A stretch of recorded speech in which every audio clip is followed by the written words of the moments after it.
Hello students, आज हम लोग CE 308 एनवायरमेंटल इंजीनियरिंग में चैप्टर 10 का the air prevention and control of pollution act 1981 यानी कि वायु रोकथाम एवं प्रदूषण का नियंत्रण अधिनियम 1981 के बारे में पढ़ेंगे। तो जो कोई भी एक्ट होता है उसमें कुछ चैप्टर्स होते हैं और उन चैप्टर्स में कुछ सेक्शंस होते हैं।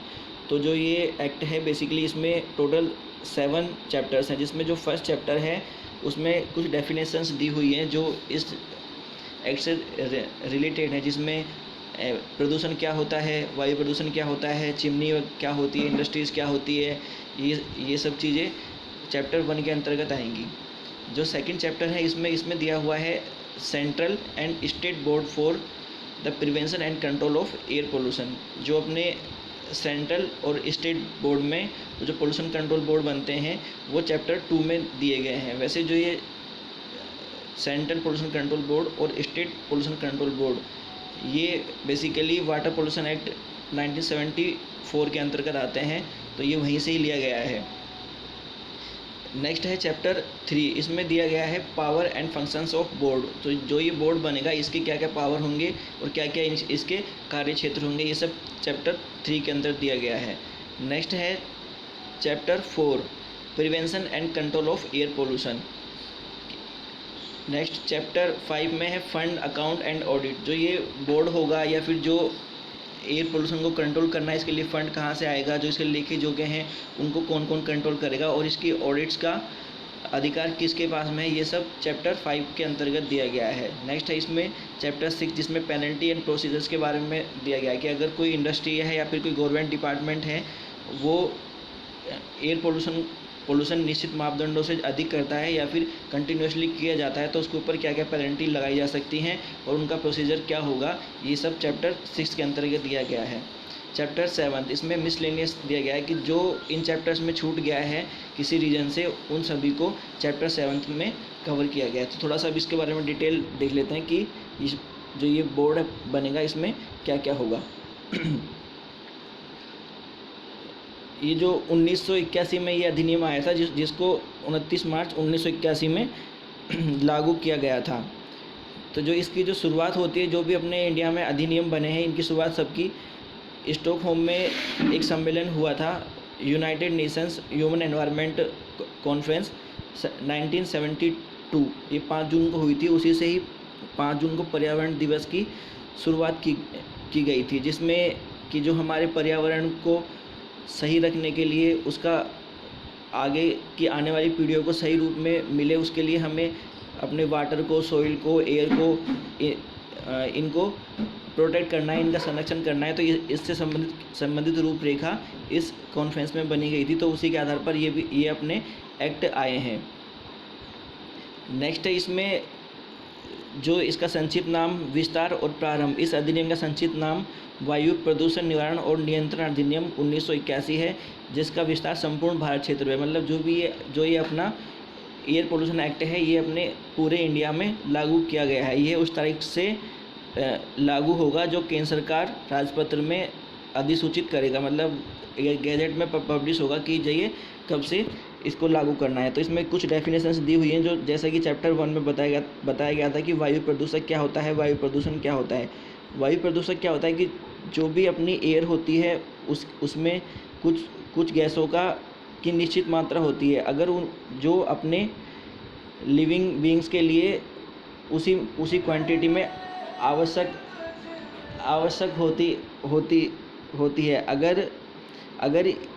अगर इन पोल्यूशन अगर इन एयर के का जो कंपोनेंट है इसका रेशो चेंज होता है, जैसे अपने 78% नाइट्रोजन होती है, ऑक्सीजन 21% होती है, argon, carbon dioxide, inert gases. तो जो इनका रेशो होता है, अगर उसमें कुछ गड़बड़ाहट होती है तो वो ह्यूमन बींग्स के लिए, लिविंग बींग्स के लिए हानिकारक होती है। तो ये सब वायु प्रदूषक के अंतर्गत आते हैं कि जिनके वजह से ये सब हुआ है। तो इसमें ये सब डेफिनेशन दी हुई है कि वायु प्रदूषक क्या होता है, अनुमोदित साधित क्या होता है, अनुमोदित ईंधन क्या होता है, ऑटोमोबाइल बोर्ड, केंद्रीय बोर्ड, चिमनी, ये सब की डेफिनेशंस इसमें दी गई है। नेक्स्ट है केंद्रीय प्रदूषण नियंत्रण बोर्ड। इसका जो गठन जैसा मैंने बताया था, जल प्रदूषण निवारण एवं नियंत्रण अधिनियम 1974 का चैप्टर 6 की धारा 3 के अंतर्गत किया गया है। इसी तरह राज्य बोर्ड का गठन ऐसे किसी राज्य में जिसमें जल प्रदूषण निवारण एवं नियंत्रण अधिनियम 1974 के अंतर्गत इसका भी गठन किया गया है। वायु प्रदूषण नियंत्रण क्षेत्र घोषित करने की शक्ति, जो भी वायु प्रदूषण जहाँ पे हो रहा है उसमें क्या क्या कंट्रोल करने हैं, उसकी पावर किसके पास में, तो राज्य सरकार राज्य बोर्डों के परामर्श के पश्चात राजपत्र में अधिसूचना द्वारा इन अधिनियमों के प्रयोजन के लिए राज्य के भीतर किसी क्षेत्र या क्षेत्र को ऐसी रीति से जो विहित की जाए वायु प्रदूषण नियंत्रण क्षेत्र घोषित कर सकती है। मतलब जो भी अपनी गवर्नमेंट होगी, स्टेट गवर्नमेंट, वो जो ये स्टेट पोल्यूशन कंट्रोल बोर्ड है उसकी सलाह पर उस क्षेत्र को वायु प्रदूषण नियंत्रण क्षेत्र घोषित कर सकती है और ऐसे रूल बनाएगी जो उसमें अप्लाई हो सके, क्योंकि सारे रूल सभी जगह अप्लाई नहीं हो सकते, इसलिए स्पेसिफिक नियंत्रण क्षेत्र के लिए स्पेसिफिक रूल बनाए जा सकते हैं राजस्थान सरकार के द्वारा।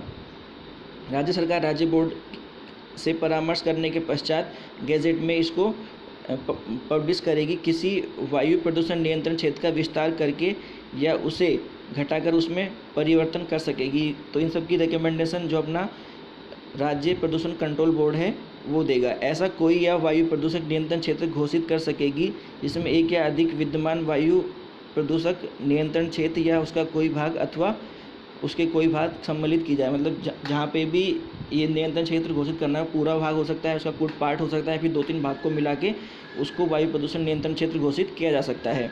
यदि राज्य सरकार की राज्य बोर्ड से परामर्श करने के पश्चात यह राय है कि किसी वायु प्रदूषण नियंत्रण क्षेत्र में या उसके किसी भाग में अनुमोदित ईंधन से भिन्न किसी ईंधन के प्रयोग से वायु प्रदूषण हो सकता है या होना संभव है, तो वह राजपत्र में अधिसूचना द्वारा उस क्षेत्र या उसके किसी भाग को ईंधन के प्रयोग को ऐसी तारीख से जो अधिसूचना के प्रकाशन की तारीख से कम 3 माह पश्चात होगी, जो अधिसूचना में विनिष्ट की जाए, प्रतिसिद्ध कर सकेगी। मतलब स्टेट गवर्नमेंट के पास खुद के पास में भी पावर है कि वो प्रदूषण नियंत्रण क्षेत्र घोषित कर सके और उसके कुछ भाग को पब्लिक के लिए ईंधन, जो सूखी लकड़ियों के लिए